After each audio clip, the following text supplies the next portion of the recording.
అతిపెద్ద బాధిత దేశం ఏదైనా ఉందంటే ఇజ్రాయెల్. దశాబ్దాలు కాదు శతాబ్దాలుగా హింస గురవుతూనే ఉన్నారు యూదులు. ప్రాణాలు తీపించుకున్నారు.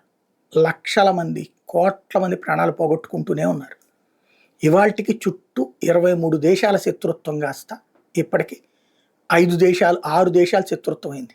ఆ మిగతా దేశాలు స్నేహానికి ముందుకొచ్చిన టైంలో మళ్ళీ చెడగొట్టేటటువంటి ప్రక్రియ జరిగింది.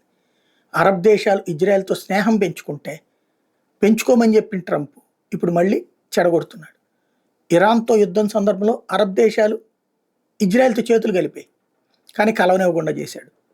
ఇప్పుడు మళ్ళీ చుట్టూ ఉన్న 6 దేశాలు సిరియా, ఇరాక్, లెబనాను, యెమెన్, తర్వాత పాలస్తీనా, ఇరాన్ ఒక్కటి పక్క నుండి ఆ 5 దేశాలతో ఏదో ఒకటి చేపిస్తూనే ఉంటుంది. కాబట్టి వాళ్ళు మాకు సంబంధం లేదంటది, కానీ వాళ్ళని ఫండింగ్ ఇచ్చేదంతా ఇదే. ఇజ్రాయెల్లో ప్రశాంతత అనేది అసాధ్యం, ఉండనీయరు.